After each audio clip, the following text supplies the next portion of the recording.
I am here with Danny Vietti, who is a senior social producer at CBS Sports and the host of the Wake and Rake podcast with former MLB player Will Middlebrooks. So, how's it going, Danny? It is a delightful time to be alive, Jake. We're coming up on this last week here. A lot of teams still in it. I mean, we got Mariners, Red Sox, Yankees. I mean, it's a good time to be a baseball fan. Good time to be alive, man. Thanks for having me. Yeah, absolutely. And like you said, it's a great time to be alive. It's scoreboard watching season. And for people who don't know, right now, the teams that are in the playoffs are the Dodgers, the Cardinals, the White Sox, the Astros, the Rays, the Brewers, the Braves, and the Giants. And one race that is tight, and it's really been tight for like the last month, is the AL wild card, as the Yankees and the Red Sox have been going back and forth on who has the first wild card, who has the second wild card. And now the Mariners and the Blue Jays are just right behind them.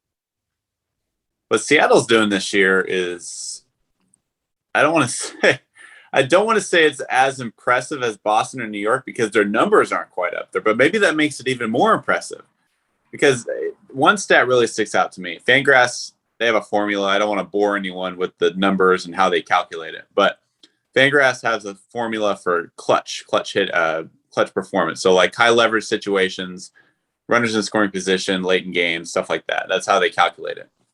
In Seattle this year, last I checked, as of last night, it was a 9.31 clutch rating. The next team after that, I mean, the second place team in the clutch rating, it might have been Boston actually, but that next team, it was like 3.3.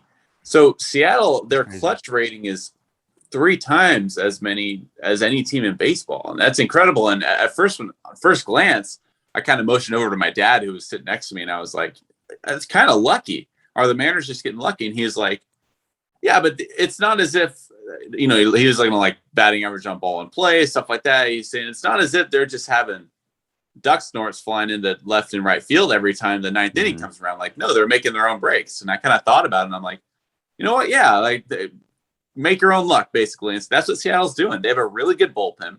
Their starting rotation doesn't always pitch deep into games, but they're good enough. Chris Flexen, what a great story he's been. Went overseas, and now he's been a really solid piece in that rotation for him. And they've been able to sustain it despite UC Kikuchi really falling off a little bit in the second half. He was named an all-star for the first time mid-season here. In the second half, he's really struggled. They were hoping to get Justice Sheffield to kind of come along and be another piece in that rotation. They ended up sending him down this week. So they've been able to do this and to have success, and they've been able to beat the Oakland A's 10 straight times, despite not really having a elite arm in that rotation, not really having a lineup that's going to scare too many people. But 1 through 9, they're clutch, man, and they have a lot of fun on that team. They're a fun team to watch. I agree. They're one of the most young and exciting teams that are, in my opinion, going to be very competitive for the next 5 to 10 years. And I even saw on your Twitter, I think it was either today or yesterday, you said, I asked somebody what player on the Mariners other than Kyle Seager can you name? And you said, somebody said, who's that center fielder, Lewis? And the only reason people know that is because he won the Rookie of the Year last year. But their team, looking at the Fangraphs projected record, they projected them to have a record of 72-90. And I actually saw Jared Carrabis. He was talking about their drought. And I actually didn't know this. That it's the longest playoff drought in North American professional sports. And it really is incredible that the last time that they made the playoffs, they also broke the record for the most wins in the regular season. And so this is going to be incredible if they're able to overtake the Red Sox in that wild card spot. They're so ahead of schedule, too. That's what you got to take into account. Because let's say Seattle misses the playoffs, they fall short, which would suck, and Seattle would be pissed, and there'd be another year of no playoffs, it'd be brutal. It'd be another heartbreak up in Seattle. But when you consider their farm system, they have one of the highest rated farm systems in baseball. Julio Rodriguez is not up on the team yet. Jared Kelenic is finally starting to find his way here over this last month. He's finally starting to find his power. He's going to eventually turn into a hell of a player one day. And then they have some arms too. Like I said, Justice Sheffield is not one of their top-rated prospects anymore, but they're hoping he makes advancements. And then they have some arms in their farm system as well. So Seattle is ahead of schedule. They're very similar to Toronto, but maybe they're just a couple of years behind Toronto. Like they're not quite there yet. And I don't mean any disrespect by that. Especially the signings that Toronto made this offseason has paid huge dividends. I mean, Marcus Semien has had one of the best offensive seasons by a second baseman in Major League Baseball history. So that lineup is absolutely stacked. So I don't mean any disrespect to Toronto when I say that. I just mean when you consider their farm system, what they're looking at, what you're projecting later down the road, Seattle is on a very similar path as Toronto was maybe a year or two ago.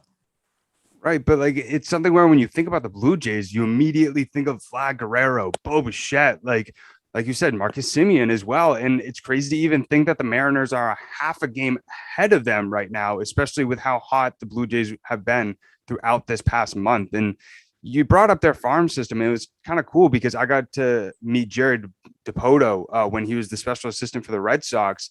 And he was a guy who, with the Angels, didn't really have that great of a farm system throughout his time as a general manager, usually relied on spending money in free agency. But it's incredible how he's been able to build up this Mariners team. I think with over like 250 trades, he broke a record a year or so ago, just with being able to build up this team after they've just not been able to do anything over the past 10, almost 20 years. Well, I was critical of their trade deadline too. 1 second.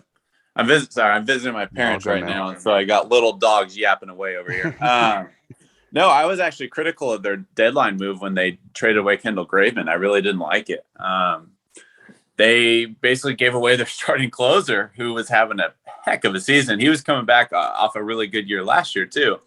He had Tommy John a couple of years ago, and nobody really knew what to do with Kendall Graveman. They put him because he used to be a rotation piece for Oakland a few years back. Then he got injured and he went up to Seattle. Seattle put him in the bullpen and he was nails. I mean, he was having one of the best seasons by reliever in baseball, really under the radar, but he truly was when you look at his strikeout totals. Right. They trade him over to Houston for a guy named Abraham Toro.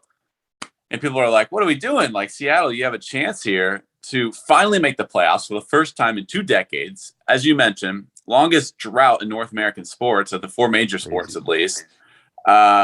And you're trading away your starting closer. Like, what are you doing? So I was super critical of that. And to this day, I'm still critical of that. Because if you truly want to compete and you truly want Abraham Toro, you trade one of the guys that's not going to make an impact on your team. Kendall Graveman, if they would have kept him around, he would have still had an impact on this team. Mm-hmm. So you could have had Abraham Toro and Kendall Graveman. Now, I say all that, and despite that, Seattle's still obviously in the mix, and they're a half game back in this wild card race, so they still obviously have a chance. But I still, to this day, am a little bit critical of their trade deadline moves. But, I mean, shoot, they've proven to me wrong thus far, I guess. Yeah, I agree. I mean, you could also say the same thing about the Red Sox. I found it really funny, especially when you heard Red Sox Nation saying, well, I wish the Red Sox did something, maybe they would be a little bit more competitive. And then when you look at Bobby Dalbec, who's been one of the best players in the league, and same with Kyle Schwarber. But really coming down to the wire, the Mariners have to play the Athletics for 2 more games. Then they're playing the Angels. Blue Jays are playing the Yankees currently. And I couldn't believe last night actually rooting for the Yankees to win. Pretty weird for me as a Red Sox fan. And then they're also playing the Orioles. And then looking at the Red Sox, they have 2 more games against the Orioles and then playing the Nationals. And so who do you really think is going to get this last AL wildcard spot? Yeah, that's the thing. Everybody wants to look ahead of the schedules, and you're thinking, oh, well, strength of schedule, Red Sox are in, right? Oh, they lost game 1 to Baltimore. So It's kind of funny. Seattle and even Oakland a little bit. Oakland's kind of out of it now, but they're trying to like team up with Baltimore, and they're saying, come on, guys, like beat up on these AL East teams for us because we need you. And it's almost like a Captain America Marvel type situation going on. Right. But I just want to. I like good baseball, and that's what we're getting right now. So I hate to make a pick right now because obviously, like I just said, when you look at Boston's schedule, they have Baltimore and Washington left. Those are 2 last place teams, teams that they should beat. And so you're thinking, well, Boston's definitely going to walk away with at least one of those wild card spots, right? But they lost to Baltimore game 1. And I had a conversation with Will Middlebrooks last week. I'm glad you brought this up because it just reminded me. And I asked him a similar question. He was part of a Boston Red Sox team in 2013 that went into September. They were about 5-6 games up on Tampa Bay, who was in second place. Boston ended up resting their starters. And I asked him, I said, would you rather play basically competitive games with your starters in there and you don't rest your starters. You just play as if it's any other game type thing. Or would you rather rest your starters, play teams that are in the bottom of the division, that, easy games? Right. And he responded, he said, no, like, when you play up high competition, it elevates your game. And he went on to say too, that when you rest your starters, that can be a good thing too, because it can help get at bats for deeper players on your bench. But you want to play up to your competition. You want to play higher competition. So there's definitely something to playing a Baltimore Orioles team who's already out, because all of a sudden fifth inning comes around. Cedric Mullins has a 2-run bomb. You're down 2-0 in the fifth inning.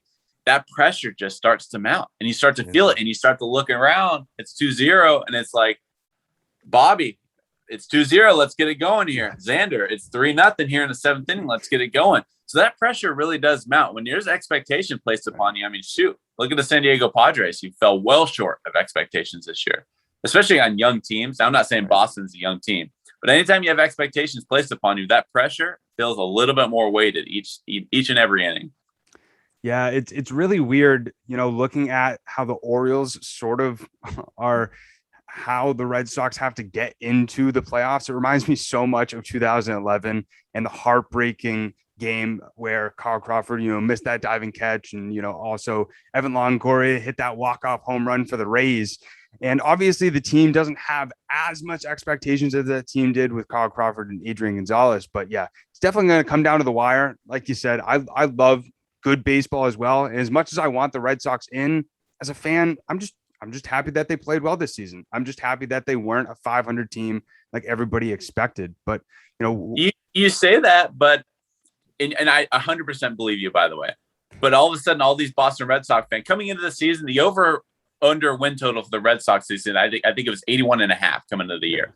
And so all these Red Sox fans, once like the All-Star break, they're in first place, everything's good, and we're like, oh my gosh, like we don't care if we don't even make the playoffs. This is a success story.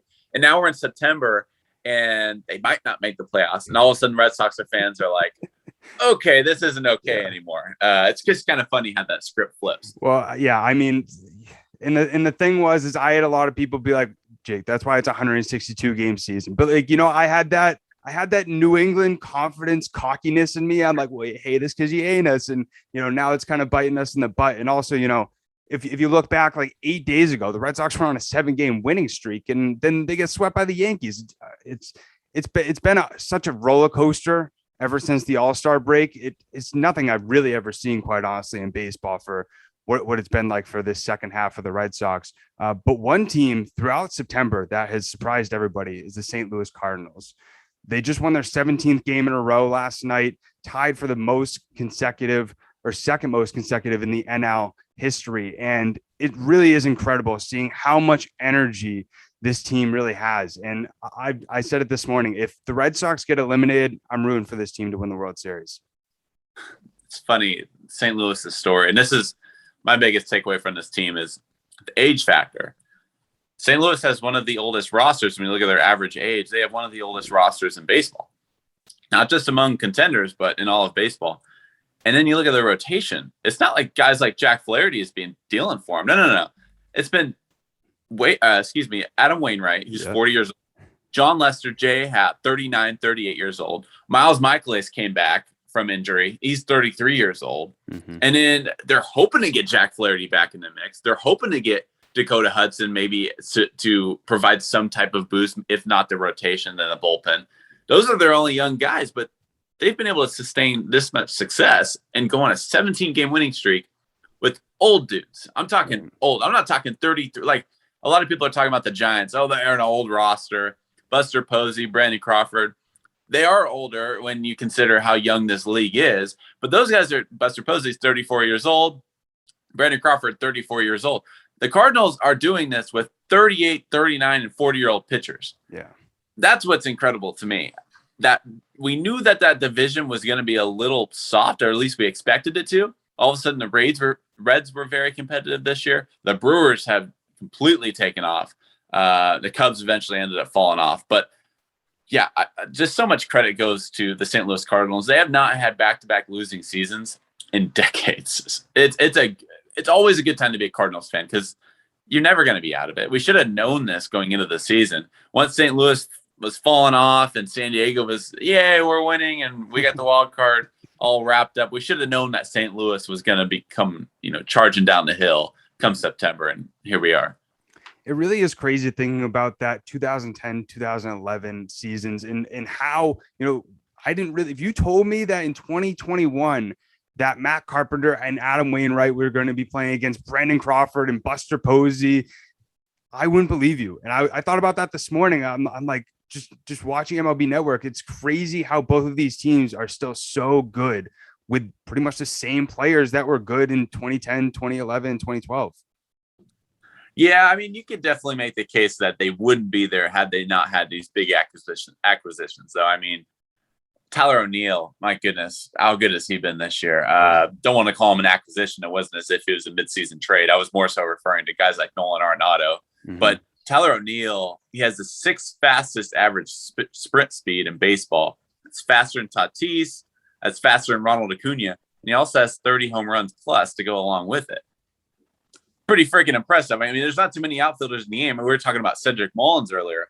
Right. He's one of, I think, 4 or 5 players, active players, with a 30-30 season. Tyler O'Neill is one of about a handful of players. You can count them on one hand, maybe 2 hands, who can run that fast and also have that much power. So I know Goldschmidt has been leading the charge. Arenado, he's their headliner. Him and Goldie are.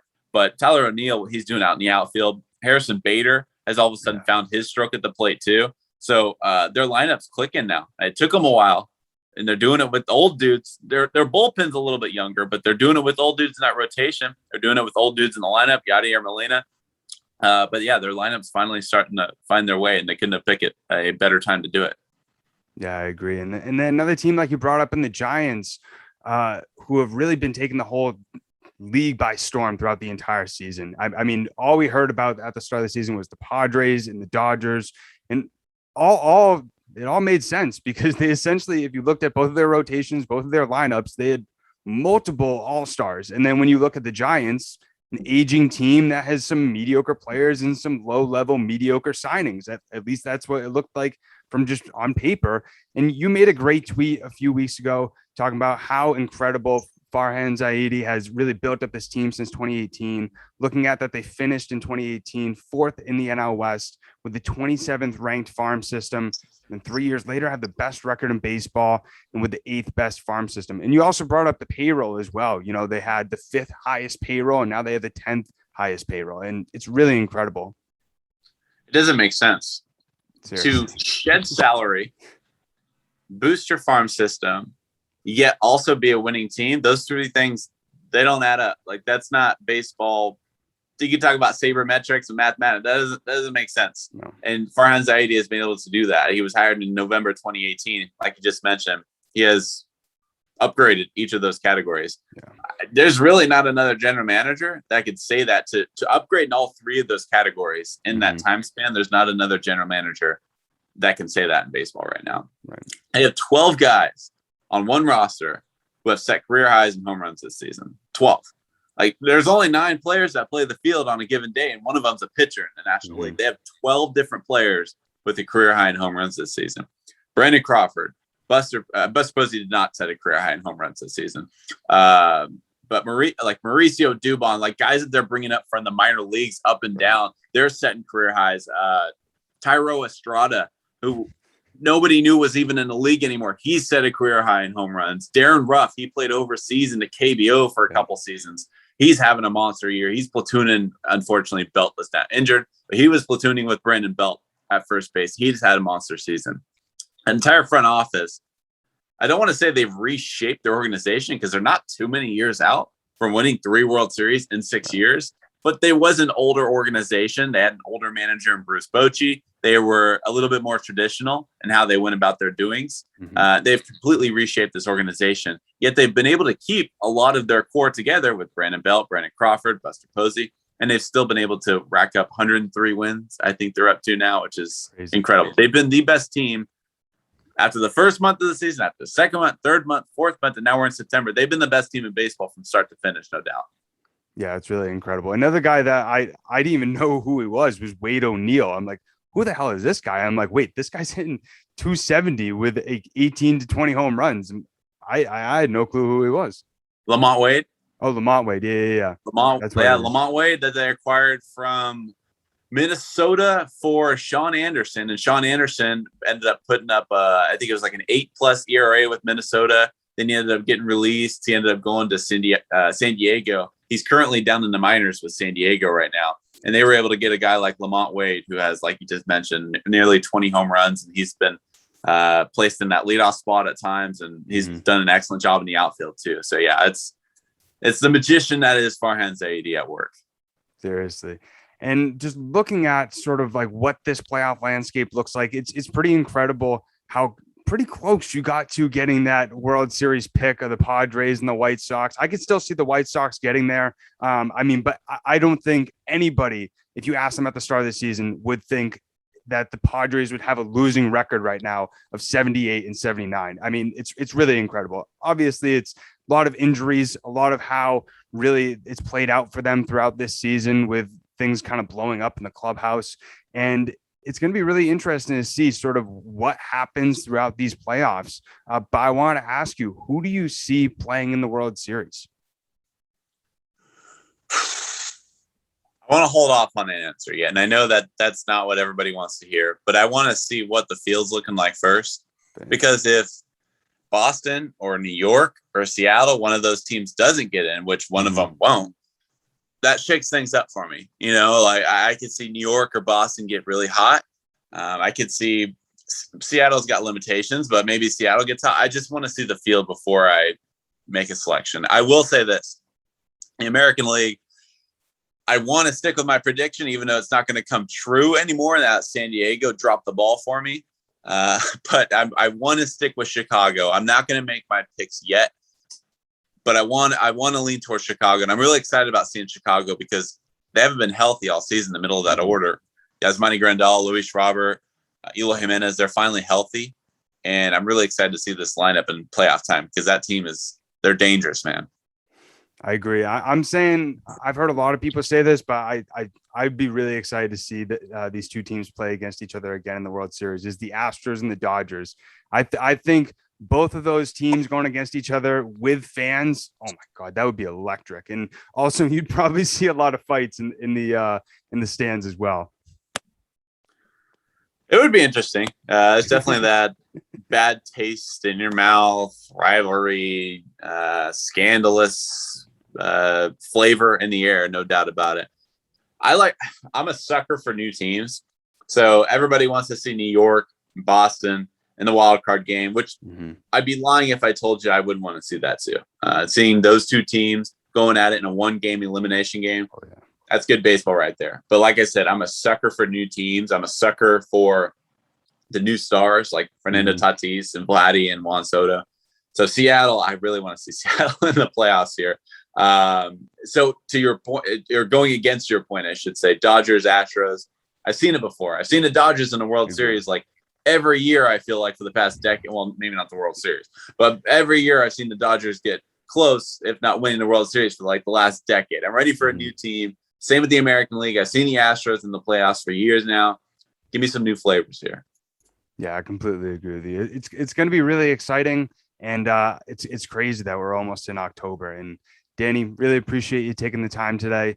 If you're listening, don't forget, go over and check out Danny on Twitter. It's Danny Vietti on Twitter, and also check out the Wake and Rake podcast. You won't be sorry. Him and Will Middlebrooks do a great job each week breaking down the hottest stories in the MLB. Yeah, I appreciate it, Jake. Thank you. And thank you all for checking out the pod. I appreciate it.